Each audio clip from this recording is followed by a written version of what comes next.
सभी को नमस्कार। आज हम कर रहे हैं टेस्ट नंबर 7 है, जो कि हमारे वाद्य यंत्र, भाषा, बोली, प्रथाएं टॉपिक है। और आज सभी को भैया बहन के पावन रिश्ते रक्षाबंधन की हार्दिक शुभकामनाएं। निम्नलिखित में से कौन सा तत्वाद यंत्र नहीं है? मशक, चिंकारा, रबाज, इकतारा। तो बता दें, मशक है जो कि तत्वाद यंत्र नहीं है, जो कि सुशिरवाद यंत्र है। चिंकारा, रबाज और इकतारा ये सभी तत्वाद यंत्र है, बाकी मशक सुशिरवाद यंत्र है। प्रश्न 2 है, कामायचा वादन क्षेत्र व जाति है। ये मेवाती या मेवात, जोगी, जैसलमेर, बाड़मेर, मणियार, नागौर, अजमेर, गुजर, भोपे। तो कामायचा है, तो बता दें जैसलमेर और बाड़मेर में है ये, और जाति है मांगणिया यार। प्रश्न तीसरा है, कौन सा यंत्र घनवाद यंत्र है? तो भरनी है, ये घन वाद्य यंत्र है, बाकी के सभी अवनद्य यंत्र है। प्रश्न 4 है, राजस्थान की मूल भाषा कौन सी है? राजस्थानी है। प्रश्न 5, कौन सी बोली व क्षेत्र गलत है? बागड़ी पाली ये गलत है, बल्कि बागड़ी डूंगरपुर और बांसवाड़ा है। हाड़ौती 12 है, ढूंढाड़ी टोंक है, मेवाती करौली ये राइट है, बाकी ए रॉन्ग है। निमाड़ी एवं रागड़ी किस बोली की विशेषता है? ये मालवी की है, अर्थात मालवी का मिश्रण है, इनसे मिलकर ये मालवी बनी हुई है।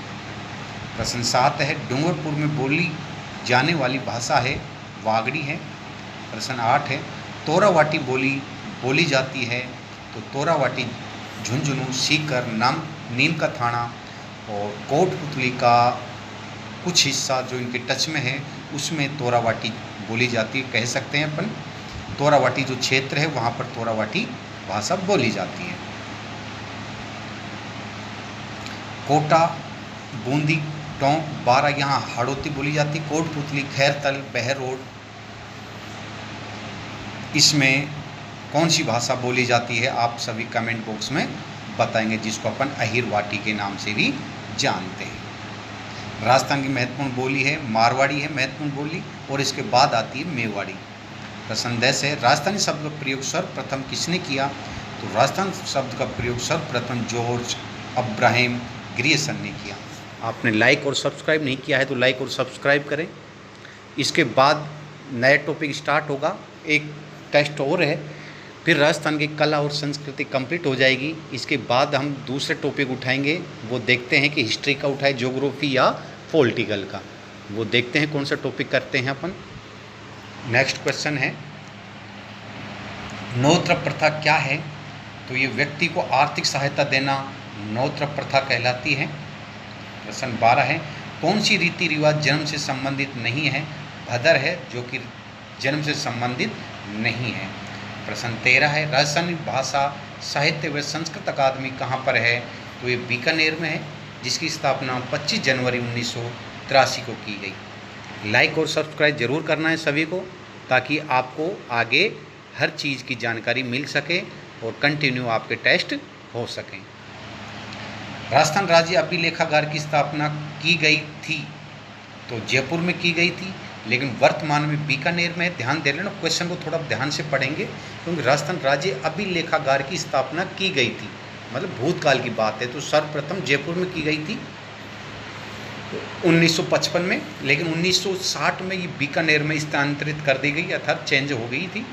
प्रश्न 15 है, श्री सरस्वती पुस्तकालय कहाँ पर है? तो फतेहपुर सीकर में है, लेकिन अगर बात करें सरस्वती पुस्तकालय ये उदयपुर में, तो थोड़ा सा ध्यान देंगे, श्री सरस्वती पुस्तकालय सीकर फतेहपुर में है और सरस्वती पुस्तकालय उदयपुर में है। प्रश्न 16 है, मालवी और मारवाड़ी भाषा का मिश्रण है रानाड़ी है। प्रश्न 17 है, मानव प्रत्यक्ष रूप से कितने संस्कार करता है?